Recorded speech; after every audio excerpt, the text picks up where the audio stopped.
partner 38 male lent $24K behind my 38 female back, promised not to conceal any more financial matters, but then taken $7K from my mom's repayment and wants me to sell my house and sign a $300K lease. What is happening?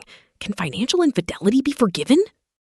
I thought 13 years of partnership meant something, but then I discovered a series of financial betrayals that have left my entire future in jeopardy. My partner and I are both 38, and we have been together for 13 years. We have always been hard workers, meticulously saving every penny we make.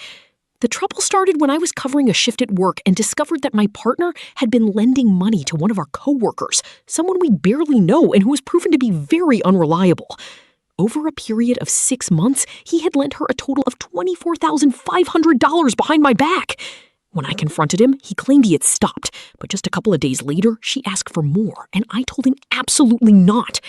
It is completely unlike him to act this way, so I began to wonder if there was also sexual or emotional infidelity involved, but ultimately, it is his integrity that I am taking issue with. My trust felt absolutely decimated.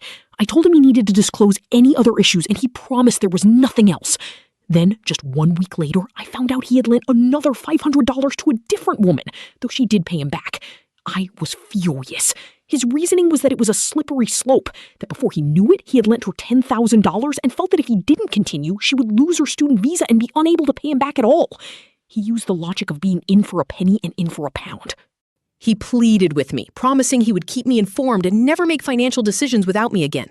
However, today I discovered he took $7,000 of the $10,000 we had been saving to pay back a loan my mother gave us 13 years ago. When I questioned him, he actually said I wasn't seeing my mother anytime soon, so he could just take money from the bank later to replace it. He argued that he needed to take cash from the bank for his business and insisted that if I actually looked at the statements, I would see he didn't withdraw cash, effectively telling me I was making a big deal out of nothing. Meanwhile, our bills have all been late this past month. If I had known we actually had $24,000 to spend, I would have paid my mother back immediately. Now he wants me to sign a $300,000 release for a business expansion, and he has been pushing me to sell my house, claiming we cannot get by without doing so. I feel decimated, depressed, and honestly stupid. I only gained access to our bank accounts last week, and I am not sure what to do next.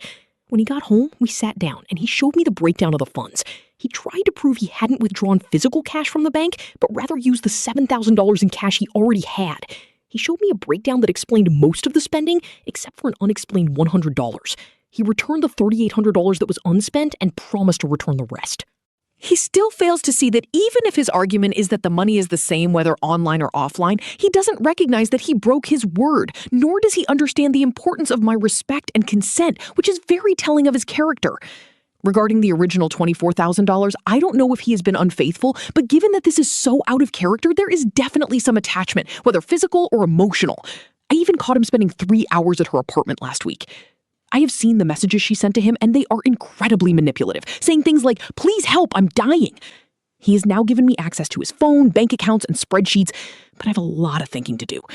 I have to wait until Monday to contact a lawyer, and I am trying to avoid moving funds right now to avoid sparking anger that might put me in a dangerous situation. I have 2 old dogs, 5 cats, no kids, the house is currently up for sale, and the lease is waiting for my signature.